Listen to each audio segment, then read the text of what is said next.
Hello students, the English portal में आपका बहुत बहुत स्वागत है। अच्छा, आज का जो ये सेशन है ना, ये उन सभी स्टूडेंट्स के लिए एक असली गेम चेंजर होने वाला है जो एग्जाम में मतलब स्मार्ट वर्क करके फुल मार्क्स लाना चाहते हैं। आज हम क्या सीखने वाले हैं? हम सीखेंगे letter for placing an order कैसे लिखते हैं। अब देखिए, बोर्ड एग्जाम्स में ना राइटिंग सेक्शन में अक्सर एक चॉइस आती है। एक तरफ होता है लेटर टू द एडिटर और दूसरी तरफ letter for placing an order. अब मेरी सलाह मानिए, हमेशा ऑर्डर वाला लेटर ही चुनना चाहिए। क्यों?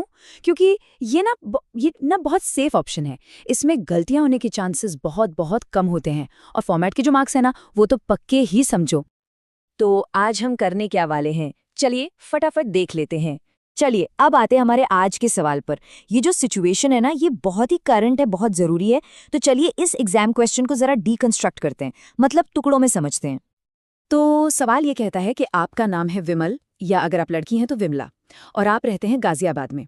अब सिचुएशन क्या है? सिचुएशन ये है कि किसी हेल्थ हैजर्ड की वजह से आपकी पूरी कॉलोनी लॉकडाउन में है, मतलब सील कर दी गई है। और इसी बीच आपकी जो ग्रैंडमदर हैं वो डायबिटिक हैं, तो जाहिर है उन्हें दवाइयाँ चाहिए और साथ में कुछ फिटनेस का सामान भी चाहिए। और ये ऑर्डर आपको किसे देना है? गेट वेल मेडिकल स्टोर को। तो फिर देर किस बात की, पेन और पेपर उठा लीजिए। मैं एक एक लाइन बोलूंगा और आप मेरे साथ साथ इसे समझिए और लिखते जाइए। शुरुआत करते हैं सबसे जरूरी चीज से, फॉर्मेट। तो देखिए, सबसे ऊपर लेफ्ट साइड में आएगा सेंडर का एड्रेस, यानी कि हमारा खुद का पता। एक बात हमेशा याद रखनी है, अगर क्वेश्चन में एड्रेस दिया है तो वही लिखना है, अपनी तरफ से कुछ नहीं। तो हम लिखेंगे हाउस नंबर 55, कमला नगर अपार्टमेंट्स, गाजियाबाद। ठीक है, अब इसके बाद एक लाइन छोड़नी है और फिर लिखनी है डेट। और डेट का फॉर्मेट भी ध्यान से देख लीजिए। हम लिखेंगे February 10, 2026। इस तरह से पूरा महीना लिखने से ना आपका लेटर बहुत प्रोफेशनल लगता है। चलिए अब बारी है रिसीवर के एड्रेस की, यानी जिसे हम लेटर भेज रहे हैं। क्योंकि हम एक स्टोर को लिख रहे हैं तो हम एड्रेस शुरू करेंगे द मैनेजर से। तो पूरा पता हो जाएगा, the manager, messrs Getwell medical store, main market, Ghaziabad. यहाँ ये जो शब्द है ना, मेसर्स, इसका मतलब होता है कि ये एक फर्म या दुकान है। ये छोटी छोटी बातें ध्यान में रखनी है। अब आता है एक बहुत बहुत जरूरी हिस्सा, सब्जेक्ट। याद रखिए, सब्जेक्ट हमेशा छोटा और एकदम टू द पॉइंट होना चाहिए। तो हम यहाँ लिखेंगे subject, order for medicines and fitness equipment, बिल्कुल साफ। इसके बाद आता है सैल्यूटेशन। आप लिख सकते हैं सर और मैम, सिंपल। चलिए अब आते हैं लेटर के मेन पार्ट पर, यानी उसकी बॉडी पर।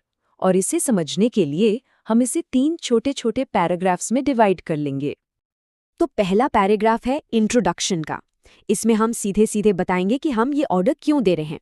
लिखिए, due to the ongoing lockdown and health hazard, our colony has been sealed. My grandmother is a diabetic patient and requires urgent medication. Therefore, I request you to supply the following items to my residence at the earliest. देखिए कितनी सीधी और साफ बात है। हमने बता दिया कि लॉकडाउन है, कॉलोनी सील है और ग्रैंड मदर को, जो डायबिटिक है, अर्जेंट दवाइयाँ चाहिए। ये डायबिटिक शब्द मेंशन करना बहुत जरूरी था क्योंकि ये सवाल की रिक्वायरमेंट थी।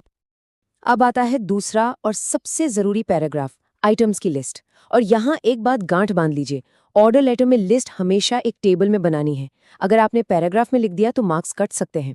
तो एक प्रॉपर टेबल बनाइए जिसमें 3 कॉलम होंगे, सीरियल नंबर, आइटम नेम और क्वांटिटी। तो चलिए लिस्ट बनाते हैं। Number 1, insulin tablets, quantity 2 packs. Number 2, sugar free biscuits, quantity 5 packets. Number 3, vitamin tablets, quantity 3 strips. और number 4, exercise bicycle, quantity 1 piece. देखिए, क्वेश्चन में मेडिसिन और फिटनेस इक्विपमेंट मांगा था तो हमने वो सब यहाँ लिख दिया। एक्सरसाइज बाइसाइकिल इसलिए ताकि ग्रैंडमदर लॉकडाउन में भी घर पर ही एक्सरसाइज कर सकें, एकदम लॉजिकल। अब हम आते हैं तीसरे और फाइनल पैराग्राफ पर, जिसमें हम कंक्लूड करेंगे और अपनी शर्तें बताएंगे। याद है, क्वेश्चन में एक कंडीशन थी कि डिलीवरी गेट पर होगी और पेमेंट इलेक्ट्रॉनिकली। तो इसे हम इंग्लिश में कैसे लिखेंगे? बहुत ध्यान से सुनिए। Since outsiders are not allowed inside the colony, I request you to leave the package at the main colony gate. Please share the digital bill amount so that I can make the payment electronically via UPI or net banking immediately. है ना ये एक बहुत ही impressive line.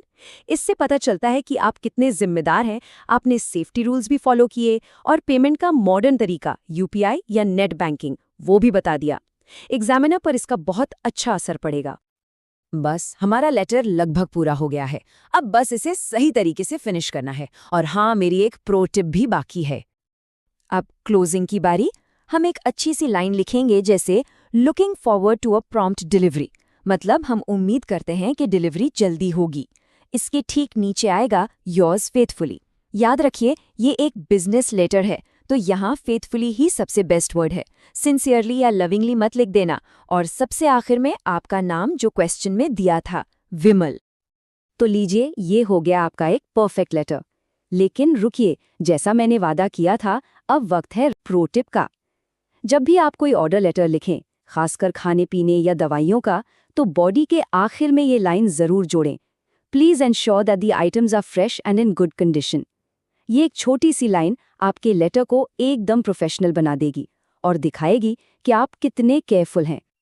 तो उम्मीद है कि आपको ये पूरा फॉर्मेट एकदम क्रिस्टल क्लियर हो गया होगा। अगर हाँ तो हमें ज़रूर बताइए। और हाँ, कमेंट्स में मुझे ये ज़रूर बताना कि आप अगला टॉपिक कौन सा चाहते हैं, कंप्लेंट लेटर या फिर नोटिस राइटिंग।